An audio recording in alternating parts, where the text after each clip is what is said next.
This week was a lot of conversation in our household about the future, the prophecy, and everything. So, not only prophecy in our household, but of course the prophecy for the people that are our friends. And find myself very interested in this prophecy of Daniel 11, because as the AI, we are very often finding ourselves keeping this away. Sorry? We don't talk about it because we think it's too difficult to understand, and yet we probably cannot decipher all the phrases, every single one of them. But we need to keep our eyes open and study deep. That's right. And this presentation was prepared by Mark Swearingen, which is pastor on the opposite side of state of North Carolina. So I'm using his PowerPoint because I am this techno guy, but I never preach with PowerPoints. I think the old-fashioned preaching, when you keep attention people by creating wonderful thoughts, good ideas, and not to distract people with that thing on the behind you. But I understand I need to keep up with times, and I need to try to change that. And for your benefit, because my speech is so bad, when I came to the United States so many years ago, I prayed for the gift of tongues. I pray for gift of tongues for you so you can understand me. Because, the gift of tongues, what was given to disciples during the Pentecost, was not that they spoke different language. That was that people understood their language because one person spoke, but everybody understood their language. So don't expect me to speak in your accent, because God will give you the accent of your own listening to me.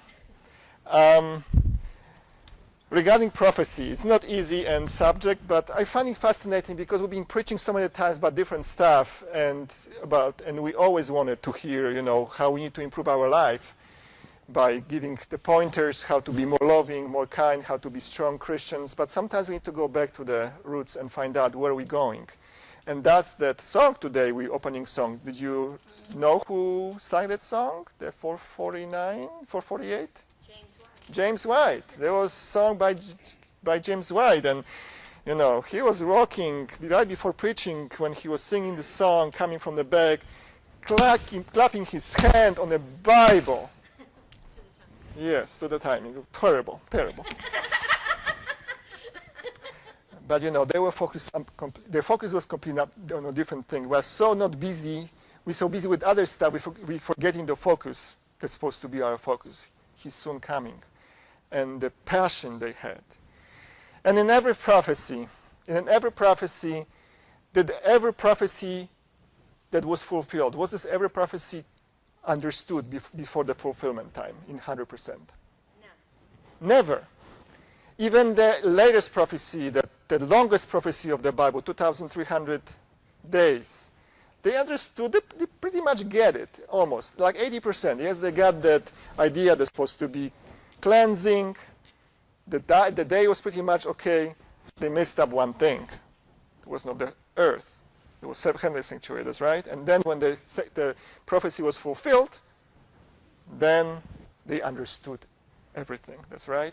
So in case in our prophecy, the same thing. The prophecy we have in the Bible, we can understand maybe some majority of it, but we may not understand everything until its fulfillment. Can we agree on that? Yes. All right.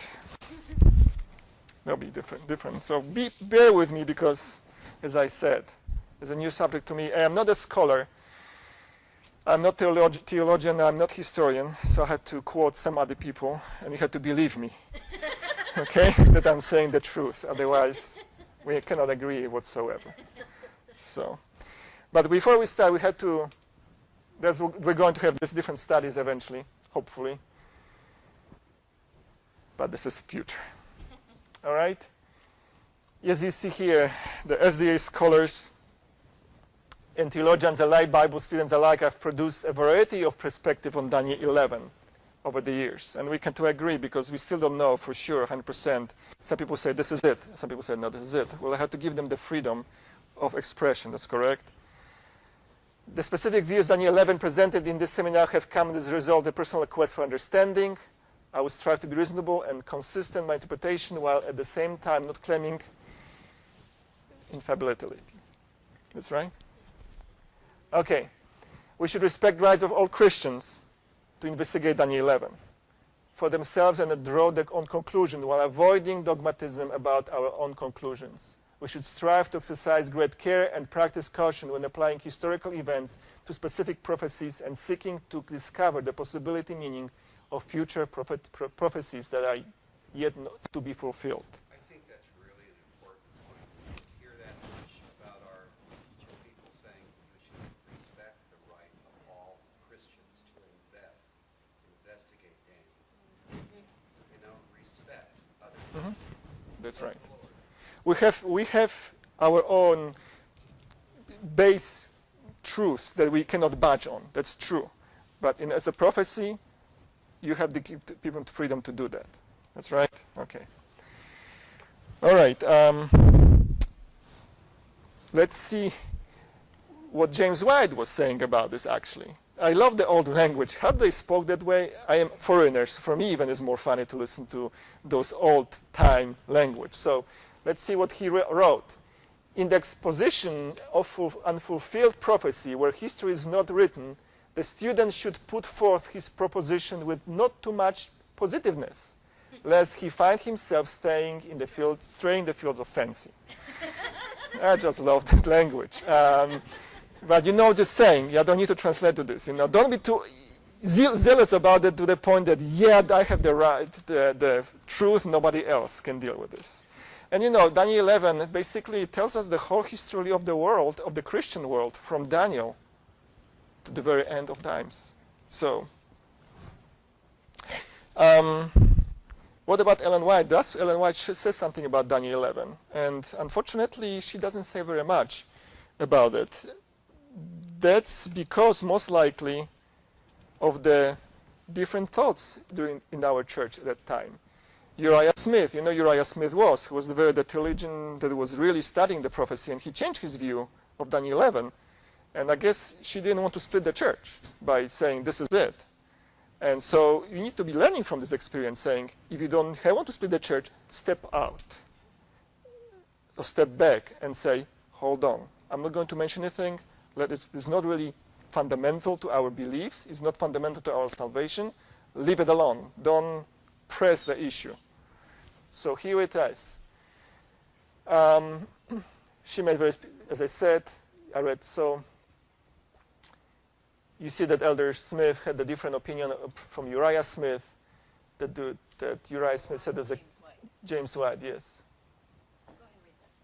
One possible reason might be because James White and Uriah Smith were divided on their views of the King of the North after Elder Smith changed his view on this identity from the papacy to Turkey. Even so, she did offer a few thoughts on Daniel 11 that should be considered. And this is a couple of the thoughts we're going to read. Testimony to ministers. The light that Daniel received from God was given especially for these last days.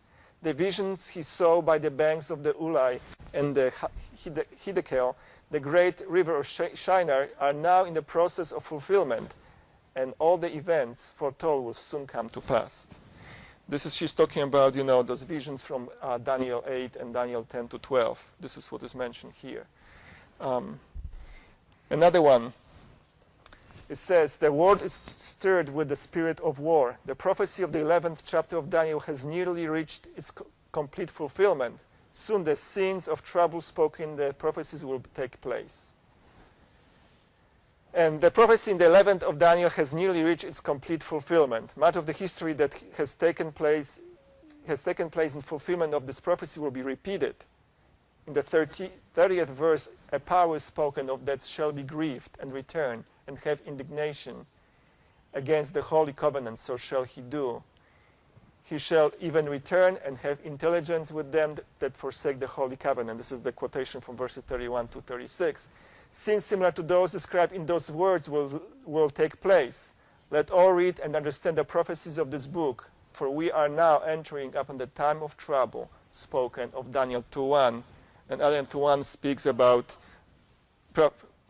12:1 speaks about Michael standing up, close of probation, tribulation, and coming of Christ.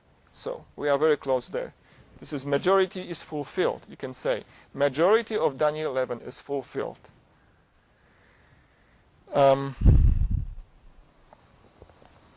And we know that she's mentioning also the history is going to be repeated.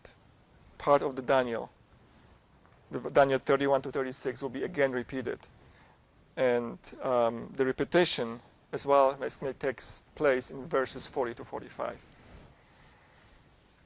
So summary events shown by the rivers will lie, Daniel 8, and Hezekiel, Daniel 12 to 10 to 12 have insights for the last days and will soon come to pass. Daniel 11 has nearly reached its fulfillment. Much of Daniel 11 has already been fulfilled historically. The specific history described in verse 30 to 36 will actually be repeated. Evidently, we are living in the stream of the history between Daniel 11:36 and Daniel 12:1. Not many verses we have to go. Yeah, that's right, in our history. All right. Let's go for every student of the Bible, and I know that you are a student of the Bible, you know this so well. Don't you? Chronology of Daniel's, you see. Daniel 2, Daniel 7, Daniel 8. Interpretation. Something is not right here. Daniel 2 and Daniel 7 has this and doesn't have Daniel 8. Why? Because it's already passed. Already passed. Daniel lived in 2 kingdoms. That's right. And we know that. When he received her vision, Daniel 2, he still lived under the Babylon. In Daniel 7, same thing, was still Babylon was in. And what's happening in Daniel 8? Well, actually, Daniel 8, when you see Daniel 8, Daniel received the vision, Daniel 8, during the, still under the rule of Babylon. But the explanation does not come until Daniel 9. So thus, this is not really there. So you see this, the stature here, that's right, an explanation of those things. Gold lion was Babylon, silver bear ram was Media-Persia, brass leopard, he-goat Greece. Then you see the 4 heads, 4 horns, 4 kingdom of the Greece. Then you have iron, 4 beasts, 4th beast, little horn, Rome, 10 toes, stone horse, divided Europe, and iron clay, little horn, paper Rome, stone cut, horn judge, horn broken, second advent, still in future. So somebody can say that this iron clay mixed together is still remnants of the power of iron, which was Rome, and clay is so often mentioned in the Bible as, what does clay mention in the Bible very often? You are the potter, we are clay. So God's people still kind of mix together with the power of Rome. So interpretation to discuss, that's right. All right, let's continue. Daniel 11, historical transition points, because you can see, when you read Daniel 11, you can see the transitional points. You can easily see them as a transition. Not always, sometimes you read prophecy, you cannot see what's happening, but you can basically see what's happening here. You can see from Daniel 11, 2 to 4 is Persian Greece. Then you have Daniel 11, 16 to 22 is pagan Rome. Then 30 to 37, Dark Age people Rome. 1140 is time of the end. 1201, the close of probation, the time of trouble. So this is how it basically shows there. You have to understand one rule for interpretation of the historical interpretation of the events. That sometimes, often in Daniel 11, specific empires under this discussion will highlight historical events in the reigns of several rulers with that empire. Like, for example, Babylon. Daniel lived through several rulers, that's right. So the golden head or the lion with the wings was representing several of those kings he lived under. And sometimes it's just mentioned once. One king represents one kingdom, but very often many kings are represented in the specific period of time of the specific kingdom. That's right? All right, so now there was introduction. For another 3 hours here, we're going to discuss this issue. Please help us. For the sake of unanimity, we're going to, there's a text from the King James Version on the screen, so we're not going to have to open the Bible and read from different translations, but we're going to basically follow the King James Version and go quickly through this. It's not very much. My outline is just that, so. All right? So let's start from Daniel 11:2.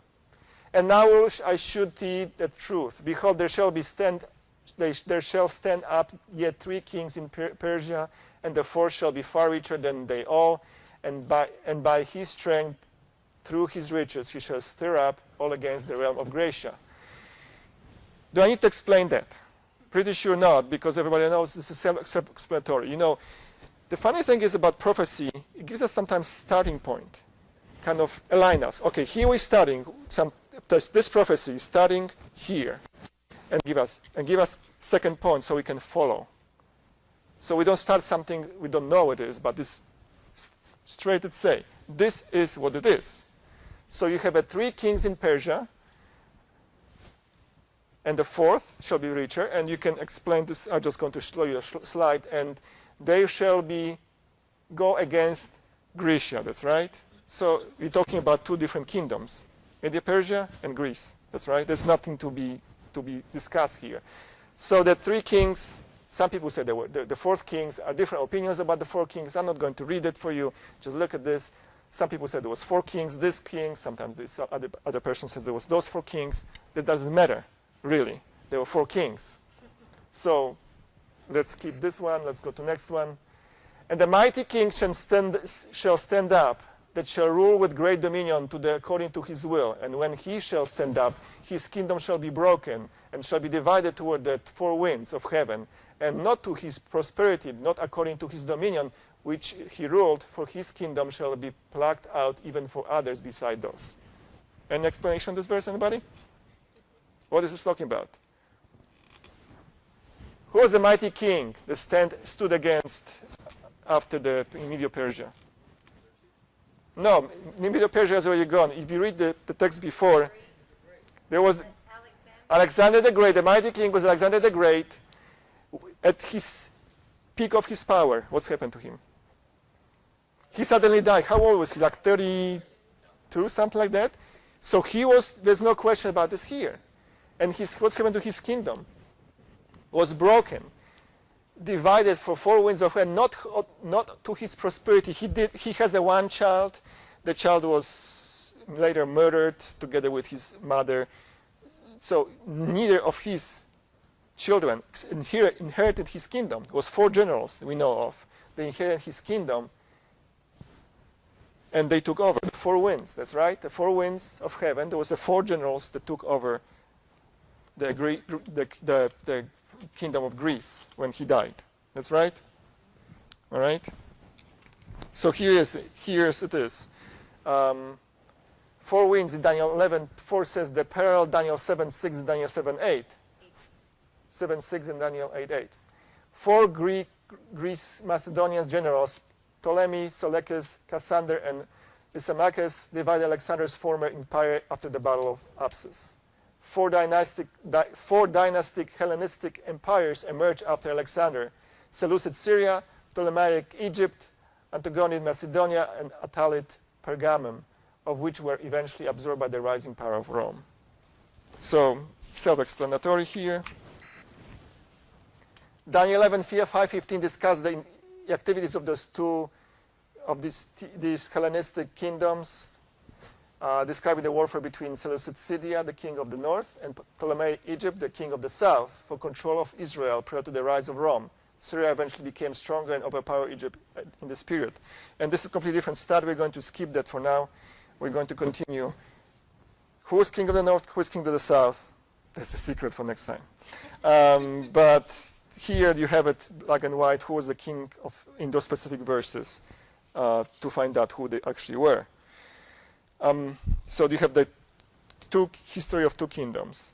And why those 2 kingdoms are so important? You have to remember one thing in the prophecy. What God was giving the Israelites was the events that were happening around them and involving them. The funny thing, God never mentioned in the Bible what was happening in China or Japan. And we know there was something going on there, isn't it? We know the history of China, they have this culture there. There was not the concern of God. Everything was concern of God was about his people. So thus is the history of the world around Israel, not around Middle East, the Far East, where the China was, or India, or whatever was happening in Britain.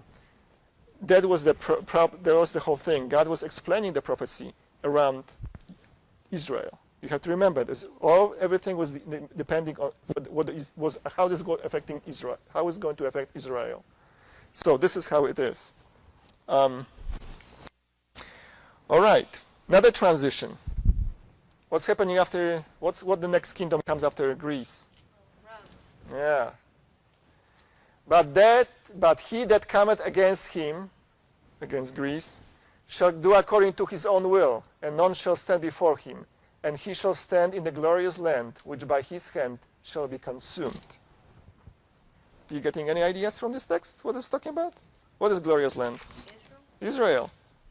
Literal Israel. So did Rome occupy Israel, you think? Yeah. Of course. You can see that in the history. Still occupied it when Jesus came. That's right. So the consumed, the word consume here, to be consumed, is talking about when the Rome attacked the Seleucid Syria and took it over where Israel was. All right, next. He shall also set his face to enter with the strength of his whole kingdom, and upright ones with him. That shall he do, and he shall give him the daughter of women, corrupting her, but she shall not stand at his side, neither before him. Wow, what is it supposed to mean? Well, the historian will tell you that another man who was ruling Rome was Julius Caesar. You know this name, don't you? Caesar Pizza. Yeah, that's not the same guy, by the way. But you know his name, Julius Caesar. Yes, he was ruling Rome. But the funny thing is that this verse here, that the daughter of women, you know very often that the woman in the biblical prophecy is used as a church, that's right. But in this case, it's daughter of woman. So it's not a woman otherwise. So it's daughter of woman. So thinking about Julius Caesar, he had affair with Cleopatra VII of Egypt. She was there. She was not really for him. Neither by him stood by. But you can tell that possibly that might say about him that Julius Caesar is pointed in this verse and his conquest and of his affairs with Egypt, as through Cleopatra, which you always know the name, right? Cleopatra, this beautiful woman of Egypt, you know, and things like this. So, and Caesar was, let's see, verse 17. He was assassinated in 44 BC. So,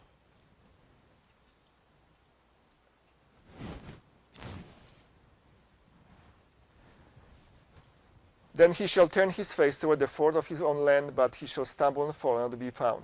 This is, you can say, well, this is assassination of Julius Caesar. That's right. Then shall stand up in his estate the raisers of taxes in the glory of the kingdom, but within few days he shall be destroyed, neither in anger nor in battle. Raisers of taxes, doesn't ring any bell from New Testament? Who's the raisers of taxes? When was this happening? Yeah, no, you're close. Augustus Caesar. Very interesting. After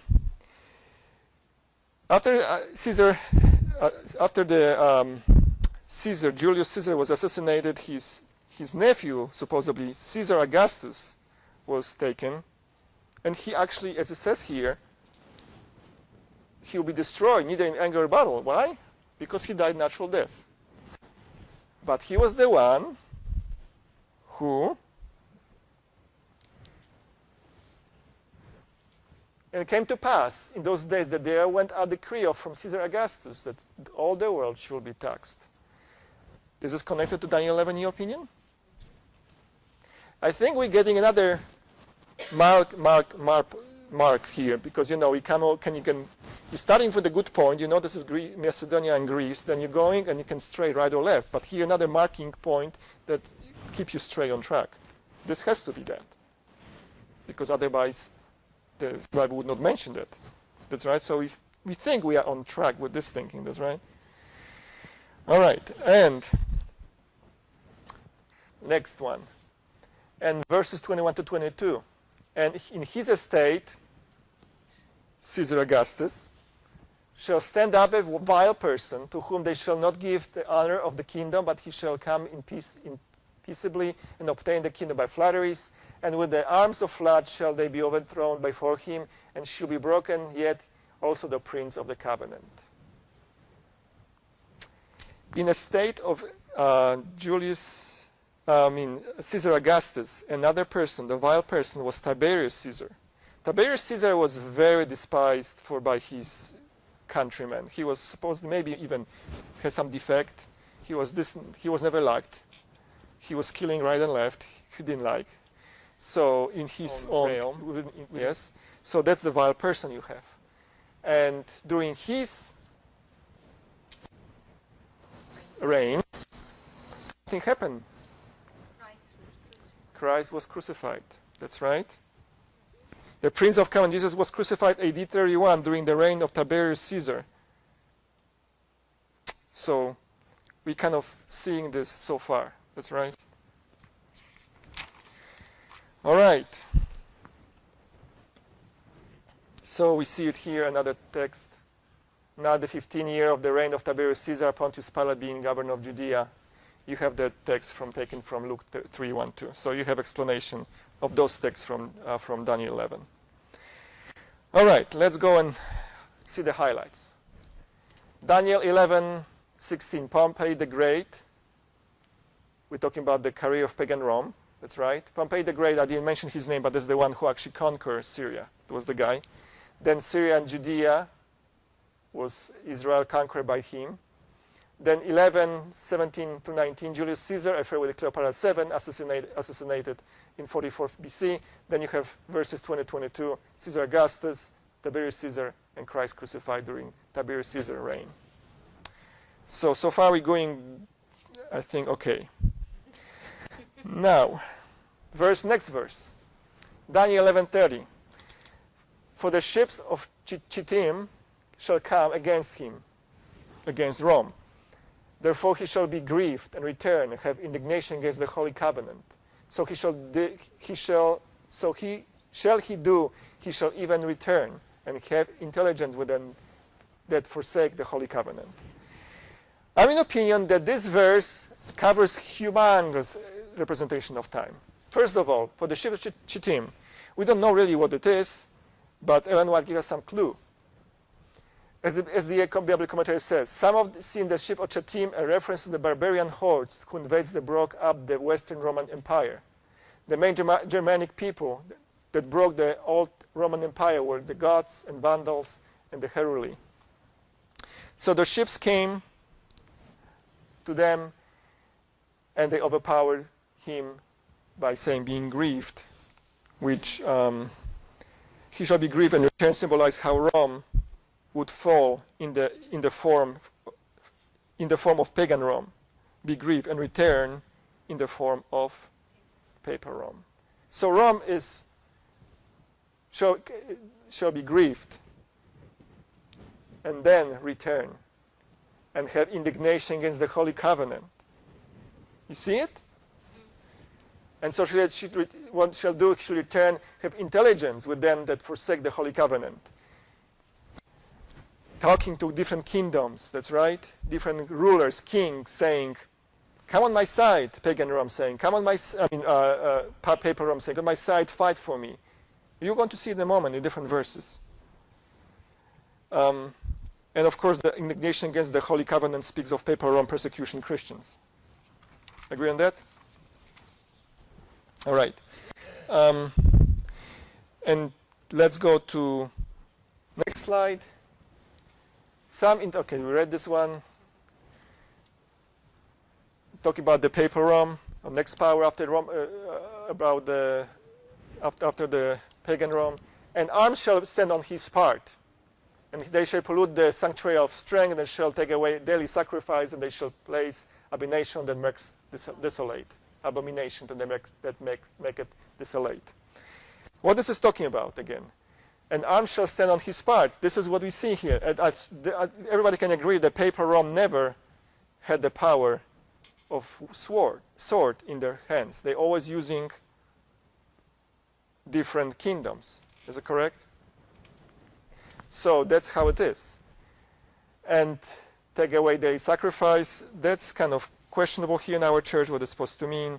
The daily here. Actually, the word sacrifice is never actually in the Bible. It's actually added by translators said, he shall take away the daily. And some people said, that is possibly that Christ's intercession in heavenly sanctuary was taken away by taking the Christianity under the wing, saying, you have to now give me glory, taking glory away from God. Some people say there's a paganism and things like this. So, all right. So, and that the abomination that make it desolate. This is the same thing. What is feet of iron and clay. This papacy, feet on iron and clay in Daniel 2, little horn in Daniel 7, little horn Daniel 8, king of the north Daniel 11, abomination of desolate, man of sin, son of perdition, antichrist, beast that supports harlot, and beast from the sea. So this is the same thing. All right, here we are now. Daniel 11:32. 33, and such as do wickedly against the covenant of the shall he corrupt by flatteries, but the people that know their God shall be strong and do exploits, and they understand, and they that understand among the people shall instruct many, yet they shall fall by the sword, by the flame, by captivity, by the spoil many days. You see this? Oops, sorry.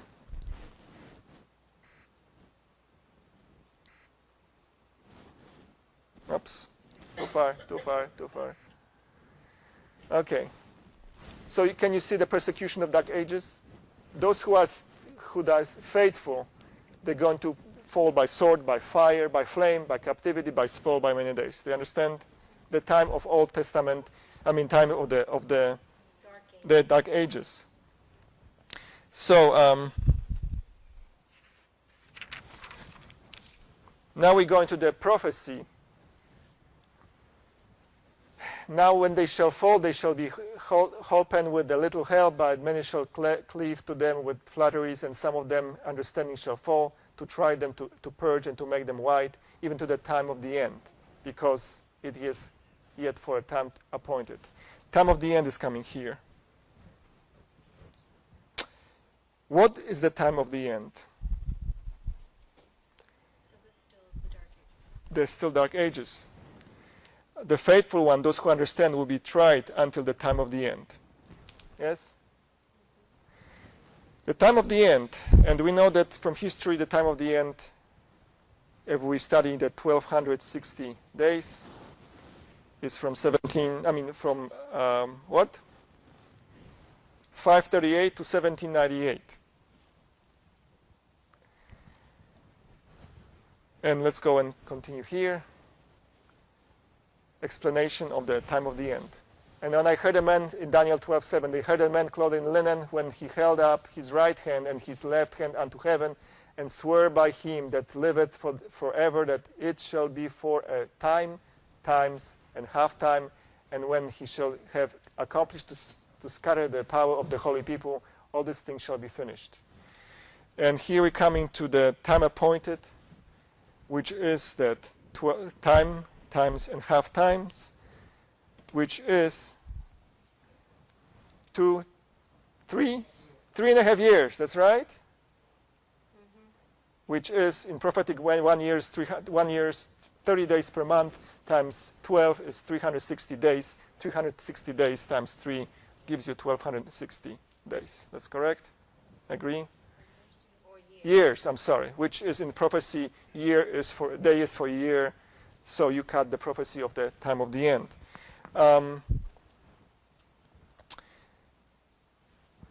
Let's see, verses, so you can see this here. So Daniel 12:8 and 9 says, and I heard, but I understood not, when I said, O my Lord, what shall be the end of these things? And he said, go thy way, Daniel, for those words are closed up and sealed till the time of the end.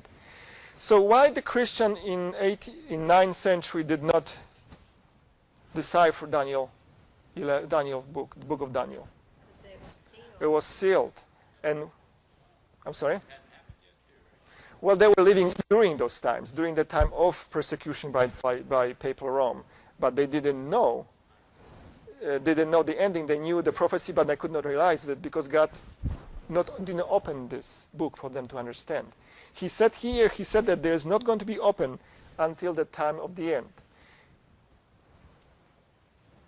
You understand that so far? One thing I learned too, wasn't it like when the Dead Sea Scrolls were found, didn't it prove that a lot of this was written back when before any of these things happened? And Well, the Dead Sea Scrolls prove that the Bible has other proofs. It was never mistranslated. It is proven that the Bible writings were actually the true writings, because people said through many ages they said there were so many mistakes made, but they found the Dead Sea Scrolls. They find out, well, sure, this is the translation we have in our Bibles almost, So that's how they proved. it seems like people also some people will just want to say like, yeah, it matches up, but we could have just put it together after and then prove that. That's right. Before. Yeah. And then, everything that's written in the Bible has already happened, so we're in that time. Nobody knows the day or the hour. So. That's right. Okay, let's see what is written here. But the part of this prophecy which relate to the last days, Daniel was bidden to close up and seal to the time of the end. But the time of the end was, said the prophet, many shall run to and fro, and knowledge shall be increased. As we know that the knowledge shall increase. They have a wheel for thousands of years, and nobody came up with a better wheel. And suddenly, at the beginning of 19th century, the revolution, the industrial revolution happened. So much has been invented. The knowledge increased so drastically. People started traveling by ship. Before it was horse, then horse, then horse. There was a carriage occasionally, but it was slower. But then happened faster mode of transportation. And here you see that, and now by plane you can go anywhere, and you see that we live in the time of knowledge shall be increased, and people shall run to and fro on a scale that was never imagined before. But so Daniel 12:4. But since 1798, the book of Daniel has been unsealed. Knowledge and the prophecy has increased, and many have proclaimed to soul message of the judgment near. And that's not our church that not only studied this. We're not even there. The prophecy of Daniel was studied by many theologians from churches that were in existence there. And this is what our roots are coming from, those times when people would study, Miller, and others. There was tons of other people who studied the prophecy of Daniel. So here we are. And mentioning is here, interesting is mentioning here that in Daniel, when I go back, it says,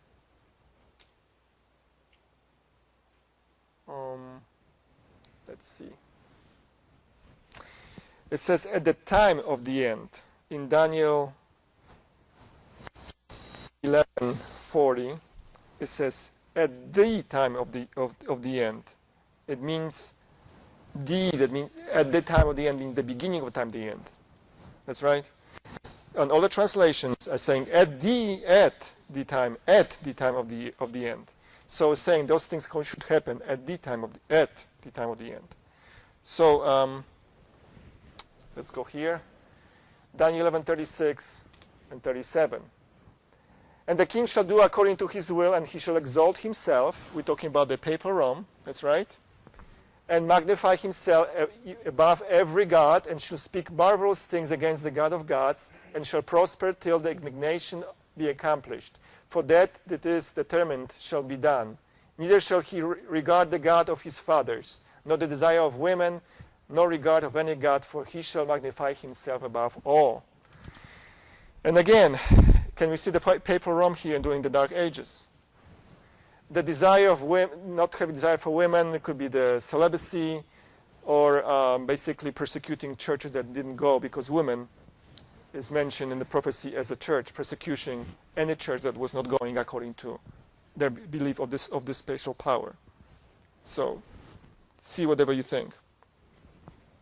And as we hear, but at the time of the end, the shall king of the south push at him, and the king of the north shall come against him with like whirlwind, with chariots and with the horsemen and with the many ships, and he shall enter into the countries and shall overflow and pass over. And again, in my opinion, this verse covers a very long period of time again. We know this, at the time of the end, shall the king of the south push at him. King of the north is the papal Rome, and the king of the south push him. What was the power at the end of around 1798 that did some damages to king of the north? France. King of the south, which very often in the prophecies mentioned as a king of the south, is mentioned because of the Pharaoh who said, "Who is the Lord?"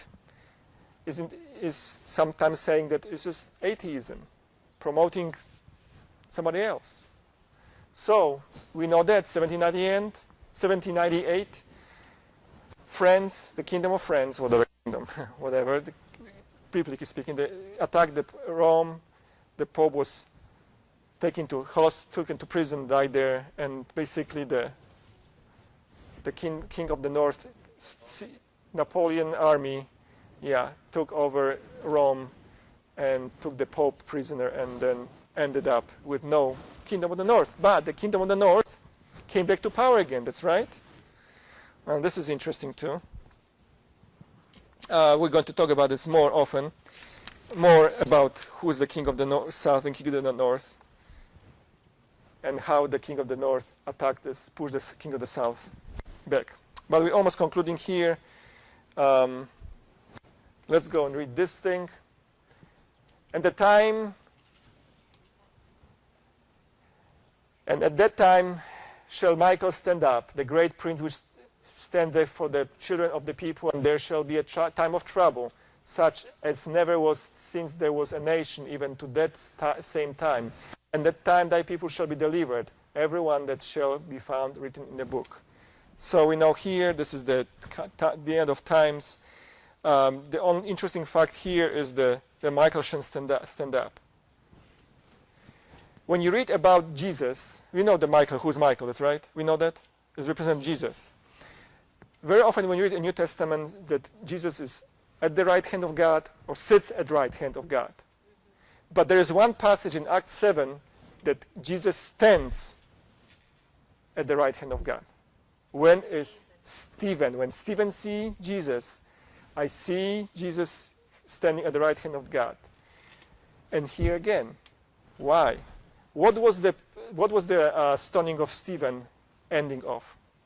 The end of the Jewish people as the Probation for Jewish people. The end of probation of Jewish people was at the stoning of as God's special people. Stoning Stephen was this passage that the gospel went now to all the nations. Before they were given to just, when Jesus sending his disciples saying, go preach only to the fold, to the sheep from my fold. Do not go anywhere else. But when Stephen was stoned, saying, go everywhere, all over the world. Go to Gentiles. And see the end of probation for Jews at stoning of Stephen. And stand up, end of probation for mankind.